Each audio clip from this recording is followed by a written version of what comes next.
안녕하세요. 부자오빠입니다. 삼성전자 하반기 실적이 대폭 개선될 것이라는 기분 좋은 전망이 나왔습니다.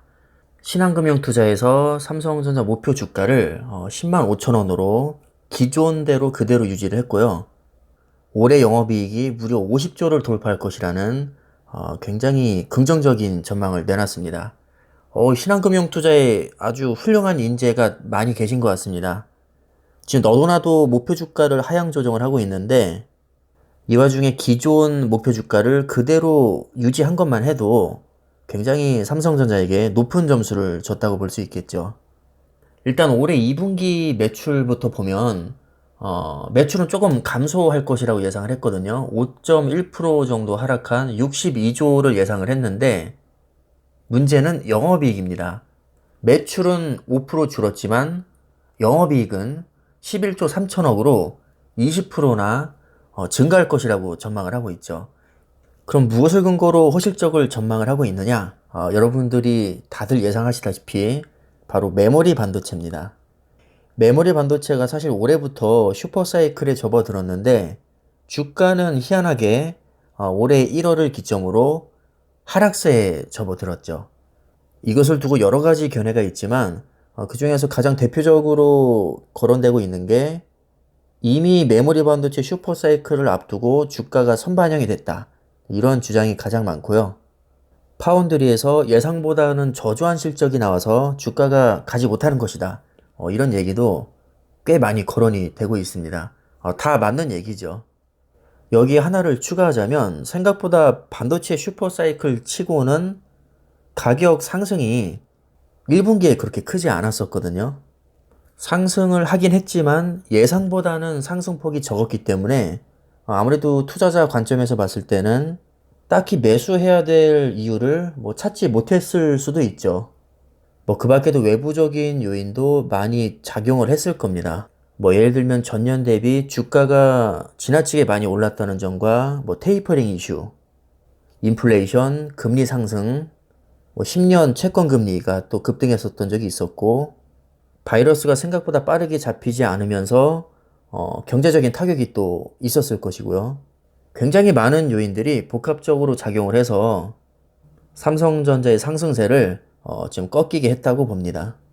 그래도 다행인 건 메모리 반도체 가격이 2분기 들어서 본격적으로 상승을 하고 있고, 특히 하반기부터는 이 가격 상승 폭이 상반기 대비해서 훨씬 더 커질 것으로 예상이 되고 있습니다. 가장 대표적인 품목이 바로 D램과 낸드 플래시죠.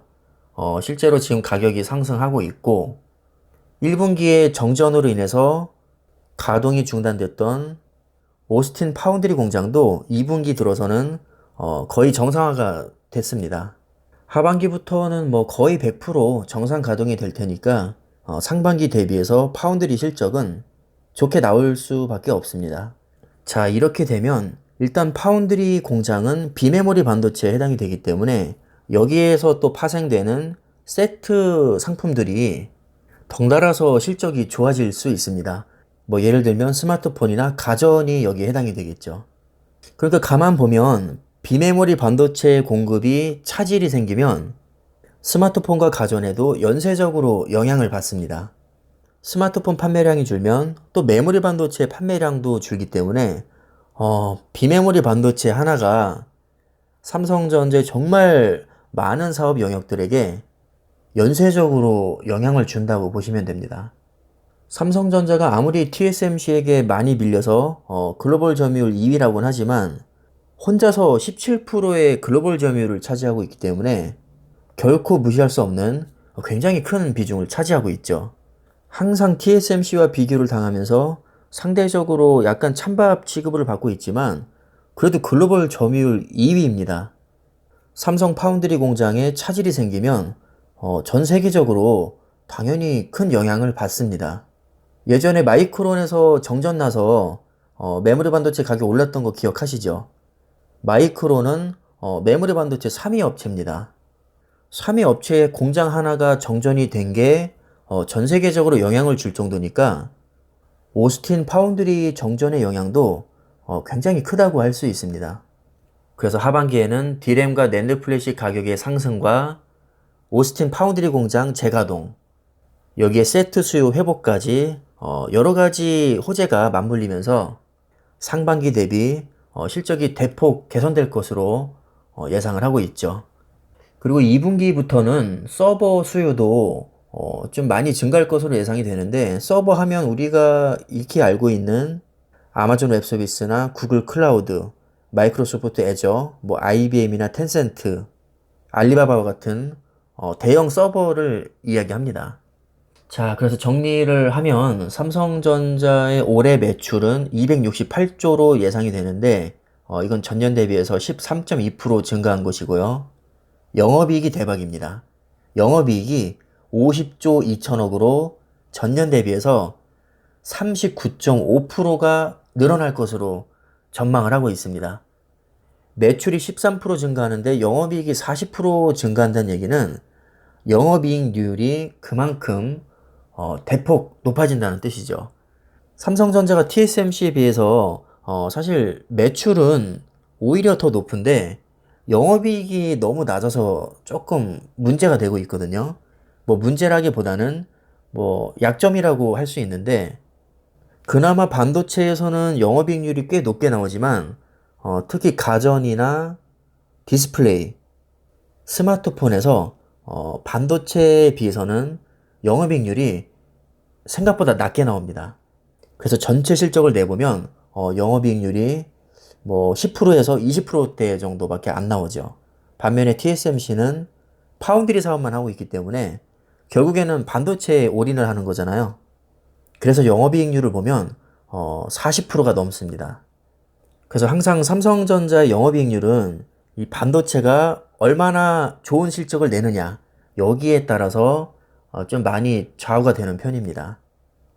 근데 작년 데이터를 보면 반도체 부분만 따로 떼놓고 봐도 삼성전자가 TSMC한테 영업이익률에서 사실 밀렸습니다. 메모리 반도체 같은 경우는 정말 잘 나올 때는 60% 이상도 찍은 적이 있는데 그건 정말 특수한 경우였고, 일반적으로는 20%에서 한 40%대 정도가 좀 많이 나오는 것 같습니다. 그래서 이제는 반도체끼리 맞짱을 떠도 이 영업이익률에서 TSMC를 꺾기가 쉽지가 않습니다. 메모리 반도체는 또 가격 변동폭이 매우 크다는 단점도 안고 있는데, 올해부터 슈퍼사이클이 이제 시작이 됐으니까 하반기에는 TSMC보다 높은 점유율을 한번 찍어보기를 저는 기대를 해보겠습니다. 물론 반도체에만 한정된 얘기고요. 전체 실적에서는 이 TSMC의 영업이익률을 따라갈 수가 없습니다. 이래나 저래나 삼성이 믿을 건 역시 반도체밖에 없습니다. 물론 스마트폰이나 가전도 정말 중요하긴 하지만 그래도 삼성전자를 먹여 살리는 거는 저는 반도체라고 봅니다. 자, 마지막으로 주가를 간단하게 확인하고 영상을 마무리하도록 하겠습니다. 일단 5월 13일 들어서 78,400원까지 밀렸다가 또 이번 달 들어서 그래도 꽤 많이 치고 올라왔습니다. 오늘은 0.7% 소폭 빠지긴 했지만 최근 외국인의 흐름을 보면 5거래일 연속으로 외국인이 지금 매수세가 들어오고 있거든요. 지금 네이버에는 오늘자 통계가 안 나와 있는데 제가 증권 어플로 확인을 해보니까 92만 주 정도 순매수를 했습니다. 어제는 520만 주나 순매수를 했었죠. 그래서 외국인의 긍정적인 흐름과 백신 접종률이 또 나날이 높아지고 있고요. 금리 인상을 바로 할 것 같진 않습니다. 내년으로 넘어갈 것 같은 분위기고, 하반기부터는 실적도 대폭 개선된다고 하니까 이 정도면 주가의 상승도 충분히 기대해 볼 만하다고 저는 생각을 합니다. 혹시라도 주가가 빠진다면 싸게 줍줍하면 되는 것이고요. 주가가 오르면 지금까지 모은 수량을 즐긴다고 생각하면 됩니다. 우리는 확신에 가득 찬 장기 투자자니까 주가의 변동성에 일일비할 필요가 없다고 생각을 합니다. 그래도 기분 좋게 좋은 전망이 나왔으니까 조금 더 가벼운 마음으로 장기 투자를 잘 이어나가시기를 바라겠습니다. 오늘은 금요일이죠. 즐거운 불금인데요. 저는 주말에 주로 영화를 몰아서 보거든요. 후라이드 날개랑 맥주 한잔 하면서 영화 한 편 보면은 저는 뭐 세상을 다 얻은 것 같습니다. 일주일 동안 주식창 들여보느냐고 다들 고생 많으셨는데 주말만큼은 좀 편하게 쉬셨으면 합니다. 어차피 주말에는 뭐 주식시장도 개장 안 하니까 정말 맛있는 것도 많이 드시고요. 휴식도 충분히 취하셨으면 좋겠습니다. 자, 그럼 오늘 영상은 이쯤에서 마무리를 하겠습니다. 주말 잘 보내시고요. 삼성전자 대박 나기를 바라겠습니다. 감사합니다.